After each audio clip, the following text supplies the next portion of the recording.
il est temps que je vous raconte, voilà, ceci. Alors, il y en a qui vont peut-être ne pas avoir de surprise parce que je l'ai déjà raconté. Je sais plus à quel moment et dans quel contexte je l'avais raconté.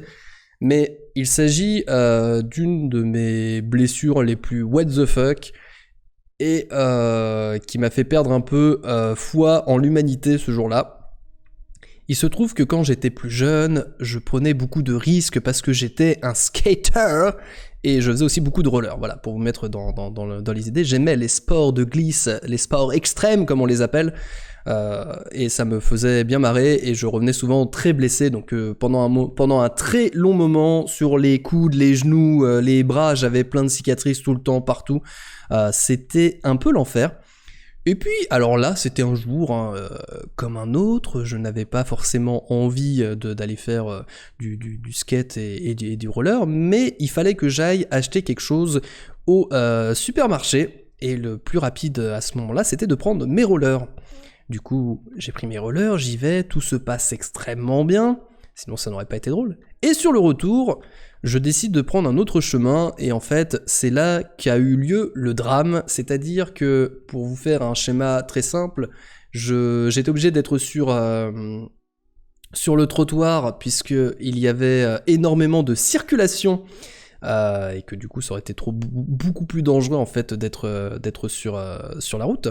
Et c'était une route qui descendait énormément et qui après remontait beaucoup. En fait, quand j'habitais dans le 94, j'habitais sur un plateau, donc forcément ça monte, ça descend, c'est voilà, mais des sacrées descentes et des sacrées montées. Et du coup, je commence à entamer cette descente sur le trottoir. Le trottoir de gauche, donc en fait les voitures arrivaient en face de moi, puisque c'est celle qui est, voilà, tout simplement. Jusqu'au moment où en fait je me rends compte que le trottoir n'est pas entier, c'est-à-dire qu'à un moment, il n'y a plus de trottoir, c'est des morceaux de gravier, du sable, tout ça, c'est-à-dire des choses sur lesquelles on ne roule pas. Évidemment, je ne peux pas aller sur la route parce qu'il y a beaucoup trop de circulation qui arrive du coup en face de moi, comme ça, à toute vitesse. Et moi je suis déjà bien engagé dans la descente, à toute berzingue, je ne peux pas freiner, et du coup je me dis, allez je le tente, je saute au-dessus de ce passage où il n'y a plus de gravier et que c'est l'enfer. Évidemment, je sais pas pourquoi à ce moment-là, j'ai décidé de me prendre pour Ty Chris en me disant que j'allais faire un saut de 50 mètres de long. Évidemment, ça foire, je réatterris en plein sur les morceaux de gravier et le sable. Je commence à perdre l'équilibre parce que effectivement le sable bloque tout de suite les roues. Et moi, comme j'étais lancé, voilà, je commence à faire une pirouette avant. Évidemment, j'ai eu très peur parce que j'aurais pu tomber sur la route à ce moment-là. Et donc, bye bye cri-cri, une voiture qui arrive en face, boum, la tête, c'est fini. Et en fait, non. Mais par contre, j'atterris la première, sur un morceau de gravier en voulant me rattraper. Et le gravier, pour vous dire, était quand même assez mastoc. Et donc, il se plante dans la main, à cet endroit-là, à cet endroit précis. Et c'est pour ça que je vous dis que la blessure ne fait que 6 cm dans ce sens-là, mais en fait, elle était assez profonde, et limite, ça aurait pu ressortir juste à cet endroit-là. Et du coup, je me relève de tout ça, et je me retrouve avec le gravier planté dans la main. Et je suis là, je fais, bon, bon, bah ok, bah j'ai un gravier dans la main en fait. Et le truc con que je fais, parce qu'il faut pas faire ça, quand vous avez un truc planté quelque part, faut pas le retirer soi-même. Bah qu'est-ce que je fais? Je prends et je retire. Ou tu ne portais pas de mitaine pour le skate? Non, je portais très souvent un protège-poignet sur la main droite simplement, mais pas sur la main gauche. Voilà, donc je ne portais pas toutes mes protections, j'avais pas de casque, pas de protège genou, pas de protège coude, rien du tout, j'avais juste un protège poignet que je mettais sur la seule main, parce que je me disais, si je peux plus utiliser ma main droite, je peux plus dessiner, donc ce serait chiant. Oui, parce que déjà à l'époque je dessinais vraiment des mangas complètement dégueux, mais c'est une autre histoire. Bref, du coup, j'ai retiré le gravier, et forcément ça s'est mis à beaucoup saigner. Et moi, comme un con, j'étais là, je fais merde, j'ai rien pour arrêter tout ça, j'ai pas de mouchoir et tout. C'est quand même mieux d'avoir un gravier qu'un poil dans la main. Oui, non. Et du coup, le seul truc que je trouve pour essayer de... Bah, mon t-shirt. Donc je commence à appuyer avec, parce que ça saignait quand même beaucoup, et je commence à rentrer. Bon, j'avais super mal, je J'avais les larmes aux yeux tellement ça piquait, puis en plus bah c'était pas bien nettoyé, il y avait certainement du gravier à l'intérieur, enfin c'était horrible.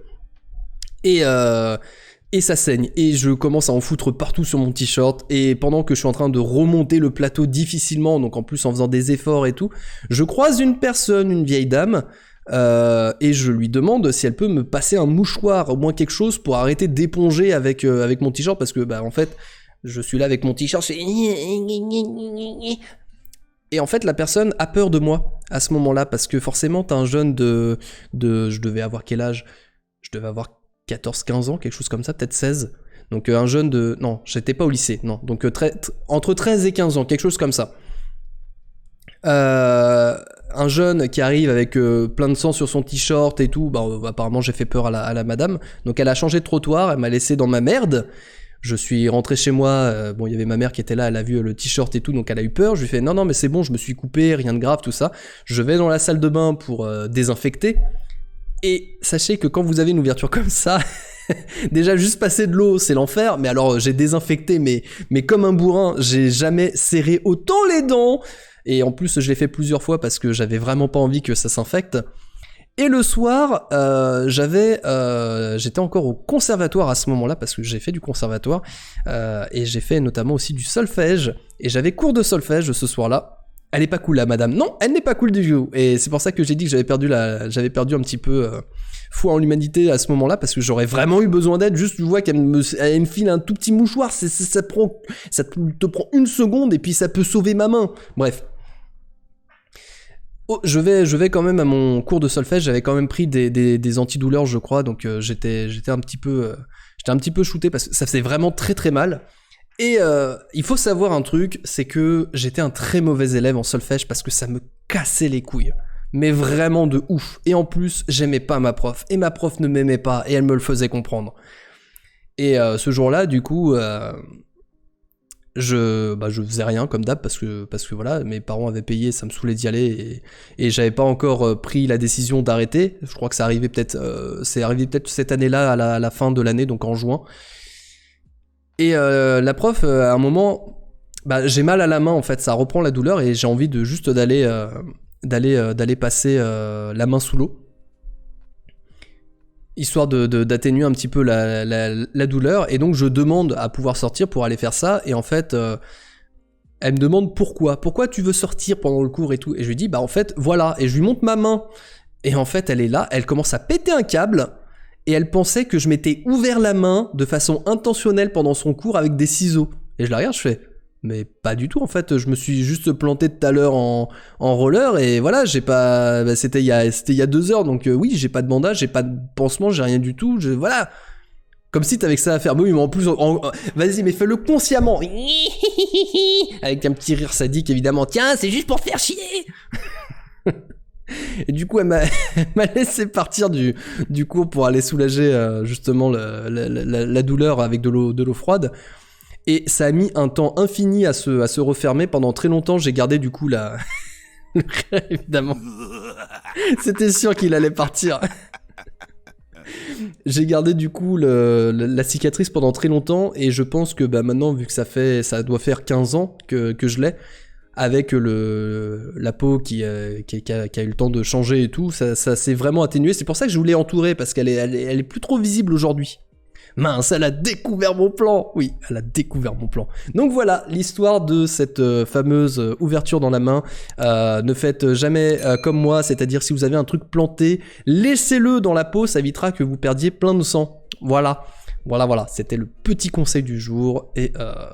Mais sinon, pensez aussi à mettre des protèges poignets peut-être quand vous faites du roller ou du skate. C'est peut-être le 2e conseil.